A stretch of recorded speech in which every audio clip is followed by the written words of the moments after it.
Olá a todos. Hoje eu gostaria de falar sobre uma carta muito importante. Essa carta é uma carta muito interessante. Eu li num livro de um físico da Universidade de Nova York, há muito tempo atrás, o Arie Kaplan. Eu li ela em português, em um livro, já estava traduzido. E, puxa, infelizmente eu não trouxe esse livro comigo e me deu um trabalhão encontrar essa carta. Eu encontrei só em inglês. Vou ler ela para vocês aqui, em português.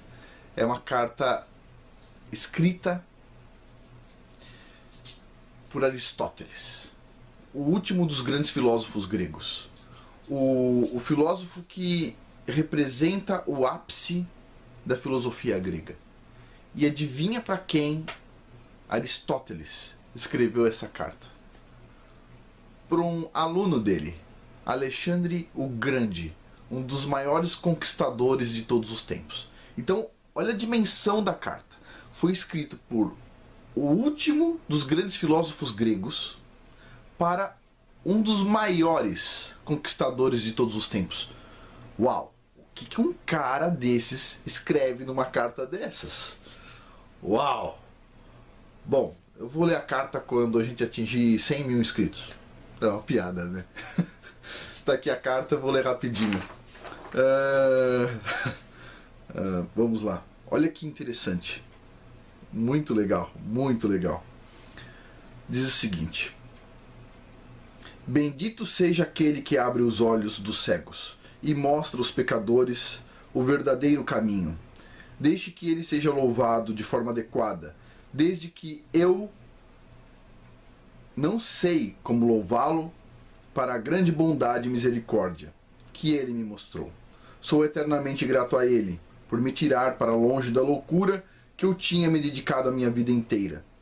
Toda a minha vida me aprofundei na filosofia para explicar todos os fenômenos naturais de uma maneira lógica, e escrevi muitos livros sobre esses assuntos. Finalmente, no crepúsculo de minha vida, eu tive a oportunidade de me envolver em uma conversa com um sábio judeu. Eu não demorei para reconhecer sua grande sabedoria, e ele levou-me a entender quão grande é a sua Torá, que foi dada no Monte Sinai ao povo judeu. Ele me mostrou a profundidade das letras da Torá, proporcionando-me muitas ideias brilhantes com base em seus ensinamentos. Eu percebi o quão tolo eu tinha sido por não perceber como Deus pode manipular as leis da natureza, e que muito do que acontece no mundo é dirigido por Deus. Percebendo tudo isso, decidi me dedicar a explorar a sabedoria da Torá. Não demorei muito tempo para perceber que a Torá é baseada em fundamentos verdadeiros, enquanto os axiomas da filosofia são puramente arbitrários. Portanto, meu caro aluno Alexandre, se eu tivesse o poder de recolher todos os livros que escrevi, eu iria queimá-los. Eu teria vergonha se qualquer um deles sobrasse. No entanto, percebo que não tenho esse poder. Meus livros já foram publicados e se espalharam por todo o mundo. Eu também percebo que vou receber punição divina por ter escrito tais livros enganosos. Portanto, meu filho Alexandre, estou escrevendo esta carta para dizer-lhe que a grande maioria das minhas teorias sobre a lei natural são falsas. Enquanto a natureza existe, Deus é o eterno do universo, e ele dirige todas as coisas como ele julga justo. Eu estou dizendo a todos abertamente que eles não devem perder tempo com meus livros. Eles não devem olhar para eles, ou até mesmo tocá-los com as mãos. É pecado desperdiçar seu tempo sobre as falsas teorias que eu defendia. Eu sinto que estou salvando a minha alma por admitir meu erro. Espero que eu não seja culpado pelo passado, uma vez que eu agi por ignorância. Mas agora eu tenho revelado ao público que eu estava enganado e que meu coração dói pelo tempo que eu perdi com as minhas teorias tolas. Aqueles que perderem tempo com meus livros, portanto, vão merecer serem punidos. O estudioso judeu com quem falei me mostrou o livro dos Provérbios, escrito pelo rei Salomão, um dos maiores gênios de todos os tempos. O estudioso me mostrou que em muitos lugares o rei Salomão advertiu contra o desperdício de tempo em especulação filosófica.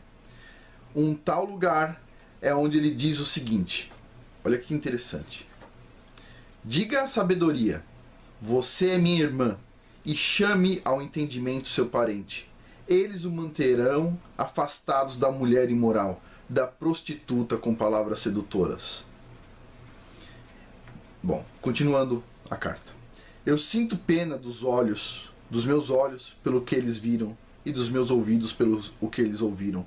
Eu sinto muito pelo meu corpo por ter desperdiçado sua força em tais estudos prejudiciais. Eu sei que você me elogia me dizendo que eu sou famoso em todo o mundo por causa dos livros que tenho escrito.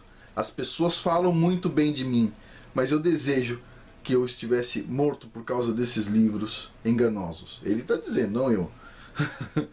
Que tenho espalhados por todo o mundo. As pessoas que se dedicam à Torá vão ganhar a vida eterna, enquanto aqueles que se dedicam aos meus livros vão ganhar apenas a sepultura. Mas estou preparado para aceitar a punição por todas essas pessoas. Eu não escrevo, ele disse, não eu. Ele disse, eu não escrevi para você antes, pois eu estava com medo de que você ficasse com raiva de mim e talvez pudesse me prejudicar. Mas agora eu abri a minha mente para dizer a verdade. Eu sei que no momento em que receber essa carta, ele diz que ele já estará morto e enterrado.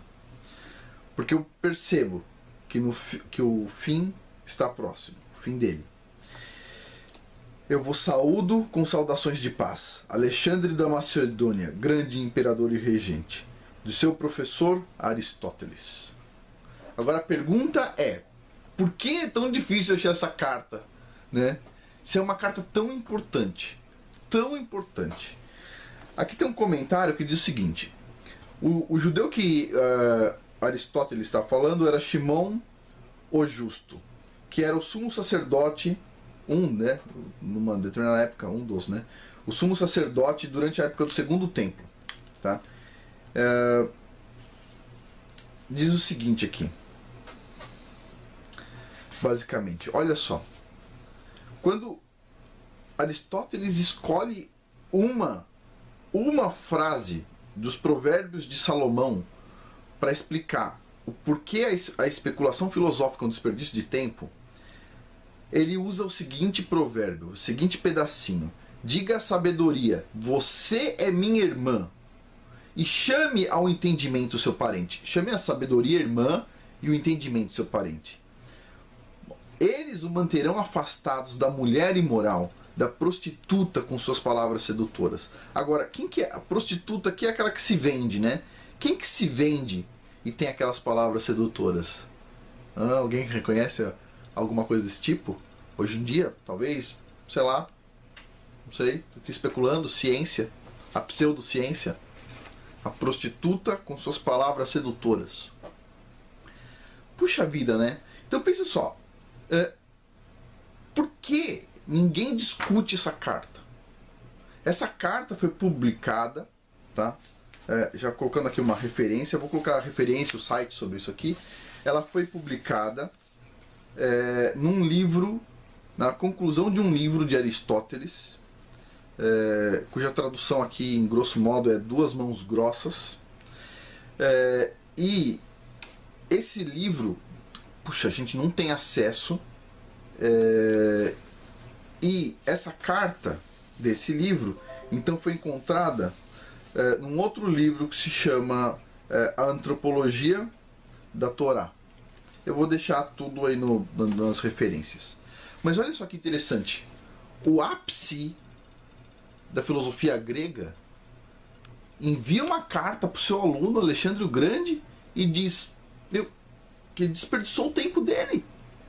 Que todas as respostas estão na Torá. Todas as respostas para todas as perguntas. Aí você fala assim, não, mas peraí, não dá para responder todas as perguntas. Puxa, eu vou mostrar para vocês com algumas histórias que sim. Tem até perguntas bizarras que foram respondidas com a Torá. E perguntas que se mostraram precisas. Por exemplo, o caso de um navio que se perdeu e que demorou para chegar num porto, etc. Tal, e o rabino que estava dentro já tinha se preparado para uma viagem mais longa, porque ele sabia que o navio ia se perder. E perguntaram para ele por quê. E, bom, com base na informação da Torá. Mas o pessoal falou, bom, mas a Torá foi escrita há tanto tempo, como é que você adivinhou que ia acontecer isso agora? Todas as respostas para todas as perguntas estão na Torá.